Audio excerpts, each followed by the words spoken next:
job at the moment is to tell you a couple of things. One of those is that we haven't got a scheduled fire alarm. So if anything does happen, you'll be following me out that door there and down the stairs. Just look from where I am, we'll take it from there. So the Quaker Business Method is discussed in Quaker Faith and Practice, which is the book of discipline. I'll just quickly run through at a very high level what the business method is about. The term clerk you can think of as rather like the committee chair in secular terms, but the clerk has a very special role. Clerk runs the meeting by taking an agenda of items. Each one of these items gets considered in turn.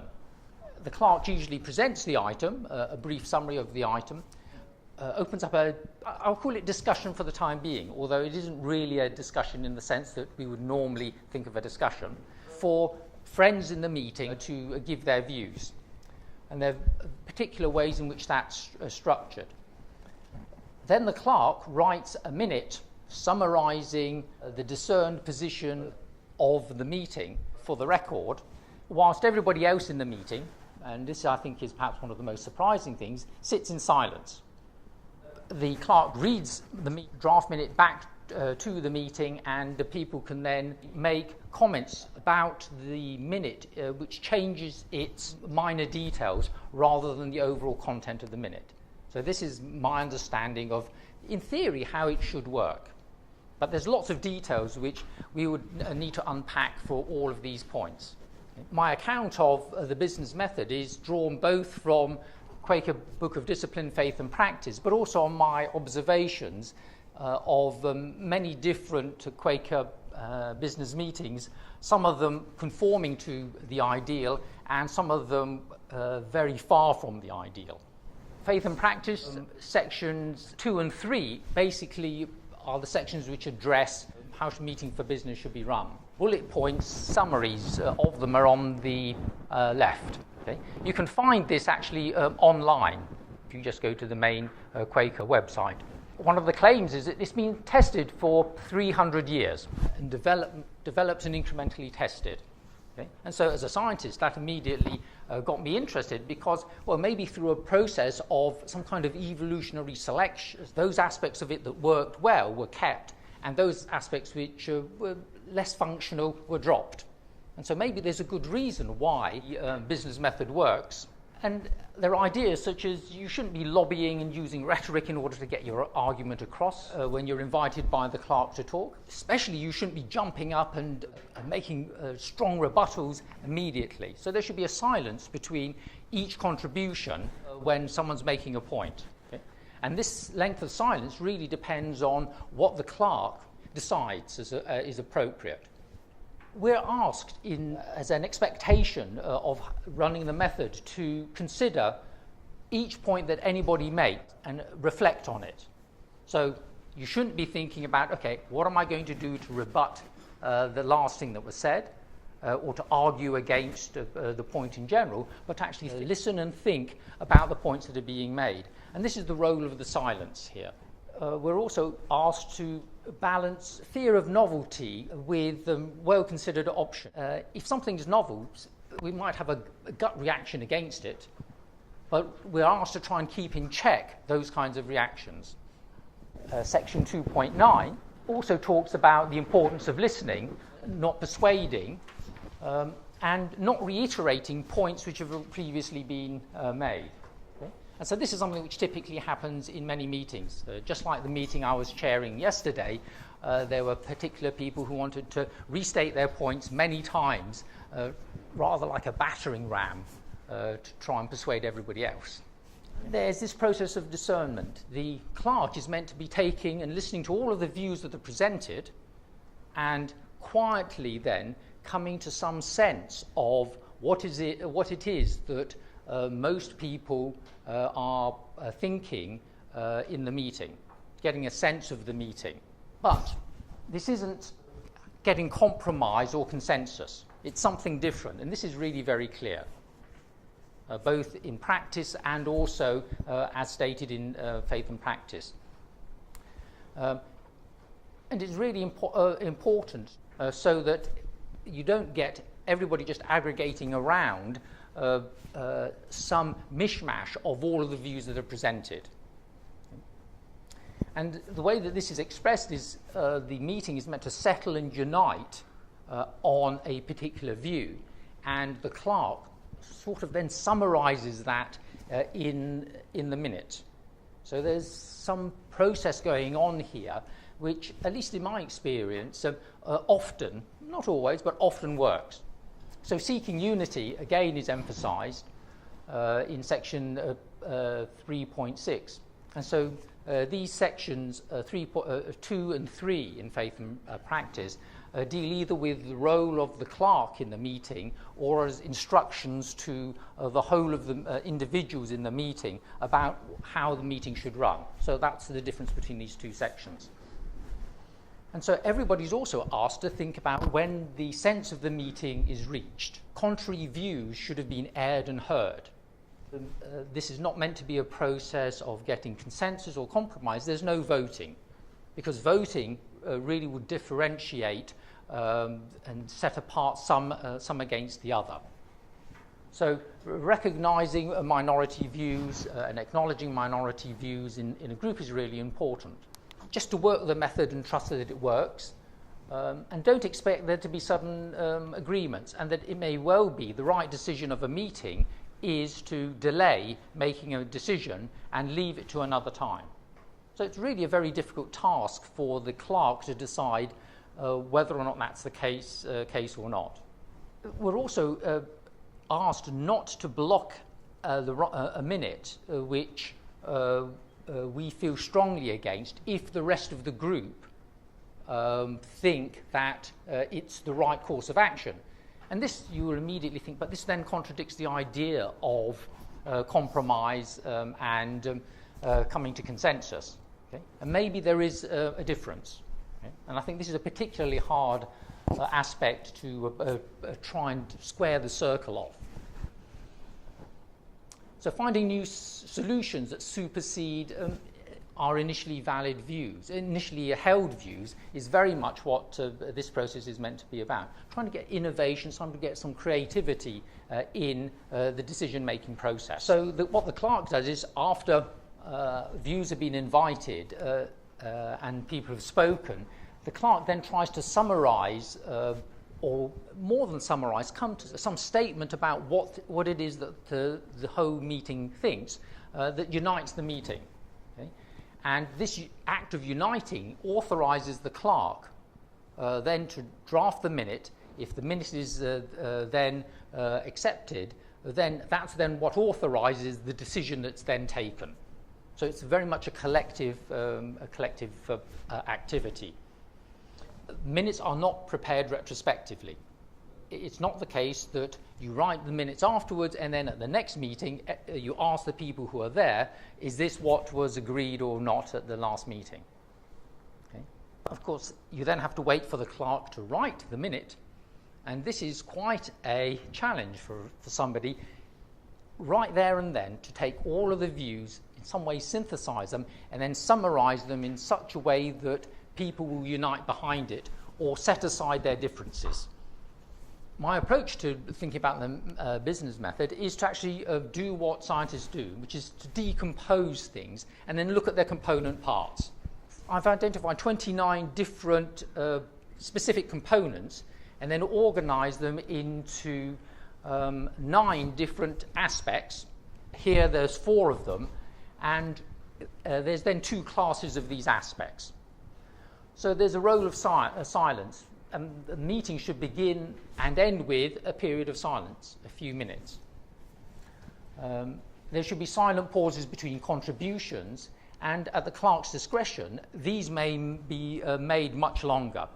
And I've certainly been in meetings where things have started to get heated, and the clerk has said, no, we need some silence. And there may even be sitting in silence for 3, 4, or 5 minutes, depending on what the clerk thinks. And I know that some people who have been in meetings and been watching your clock as the time ticks by, they think this is an incredible waste of time. We could really be thrashing and arguing about the points that we want to try and resolve. So a key thing about the clerk's role, which is emphasised, is that the clerk is a servant of the meeting. They aren't like the chair. They aren't the leader of the meeting, although they do have a role of authority which they have to exercise. So there's a bit of a contradiction there as well. Right? It's usually Quakers who have been in Quakerism a long time who get into the role of clerk, because there's a lot of tacit knowledge that's required in order to be able to do it well. And I've seen it being done in a way which is really marvellous. And there's issues to do with maybe it's too much dependent on the skill of the individual rather than the method itself. And I've seen it being done really poorly by people who are inexperienced. The clerk prepares the agenda, okay, perhaps based on previous decisions that have been made. And the principal role of the clerk is to discern what the sense of the meeting is and to write the draft minutes, but also to run the meeting efficiently. I have been in Quaker meetings that have meant to run until 2 o'clock, and we've been sat there until 3:30. Okay? Really not acceptable for certainly for business people. Okay? And so, but often that's because perhaps the clerk hasn't exerted the right degree of authority. And I've seen it work marvellously where there's 5 or 10 minutes left and there's still half the agenda items there, but because the clerk has arranged the agenda in such a way, we finish up in time in a way that doesn't seem hurried. So that level of experience is really very important. Writing the minutes contemporaneously is another critical aspect. And there are types of minutes which perhaps can help us decide what kind of actions we should be taking in terms of the decisions that are to be made. So records are minutes of record which record things which have happened, of exercise which are when there's been a discussion and the discussion is to be summarised, but without necessarily making a decision, and then also minutes of decision. And I don't know that all meetings use this tripartite distinction, but I've certainly seen it at play in many. So discernment and unity, finding the sense of the meeting, it's not meant to be compromise and consensus, and trying to make sure the clerk understands what's going on in the minds of the individuals is really important. So saying hope so is, how do you tell a Quaker? Because in a meeting they will say hope so rather than I agree. Also there's a phrase, that friend speaks my mind, which is also another classic term which is used amongst Quakers, but it's also abused, because really if you think about the method, it should only be used not as a matter of saying, like, I vote for this point which is being made and I support this point that's been made, because we're meant to sit in silence and reflect on it. The use of that is really only if you're moved to say, because say that you support someone else's view because they've just made exactly the point that you wanted to make. Okay? But it's not meant to be a backdoor voting mechanism. How do we distinguish between compromise and consensus and the process of uniting and discernment? And so I've thought long and hard about this, and this is one way which I try to characterise it. So consensus, you can think of as a process where each person comes to the meeting where there are their particular favoured position, say the person who's blue, and this is the sphere, sort of the light brown circle of what they would accept if it came to a compromise. The dotted line also is repeated around these other people to indicate what they're coming to the meeting with as, okay, this is my bottom line of what I'll accept or not accept. And so as each person makes their contribution, let's say the green person makes their contribution and argues for it, this is what they would accept. And so the potential space of solution morphs. And then the next person makes their argument, and you try and incorporate in terms of that what they would accept. And finally, somebody else. And so you get some unholy mixture of ideas as the decision that's been made. And I think that when you read the minutes of many meetings, you recognise a process somewhat like this going on. The way I understand what's going on in Quaker meetings, you know what you would agree to outright as you come to a meeting. And so there are injunctions for us to think carefully about the issues and be prepared and be open-minded before we come to a meeting. And I didn't emphasize that enough. And so each person has a core of what they might wish to happen, but also what they might be willing to unite around, plus then what they would really disagree with. And a core part of the process here is to actually sit and listen and to hear other views and to allow your views to be transformed. Okay? So you're not arguing at a particular point which you've come to the meeting with.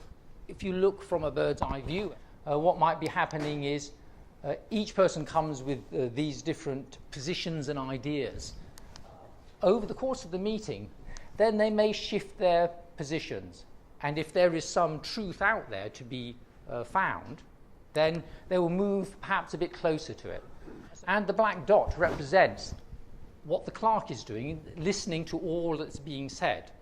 Although I've shown it item by item, you should imagine all of this happening at the same time. The clerk then tries to find something which unites all of those views. Some of you who are skeptical say, well, yeah, this is compromise again. But perhaps it's a different kind of compromise which uses different kinds of processes to get to the final result. The second group of tools was but to do with culture and values and shape the process and how things work. Even the way that meetings are configured facilitate the ideas that you should be open to new ideas, and also that each person's contribution is equally valued. And so a typical way in which a meeting for business is organised, the clerk and perhaps somebody supporting them, a co-clerk, would sit at a table where they would write the minutes, and people would sit in a arc around them so that the clerk can see everybody and what their responses are. It gives a degree of equality, rather than, say, a cabinet table where you have a chair, and then some people are closer to the chair than the others. Part of what's expected is that you'd stand and speak clearly. And this is very unusual in a meeting, a typical committee meeting. And last time I saw somebody stand at a committee meeting was when they got so heated they were just about to run out and had to be persuaded to stay. The clerks sometimes have their own personal views, and they're not supposed to be bringing their own personal views to the table and then using the position of the clerk to influence the unity of the meeting. And so there's a deliberate action that they're meant to take, which is to step aside. They should step away from the table to symbolically say, this is now not my role of discerning, but my own personal view. There's all sorts of cultural expectations in terms of attending regularly meetings for business, because then you know what the previous decisions were and the discussions that have gone on, so they don't have to be all re-rehearsed.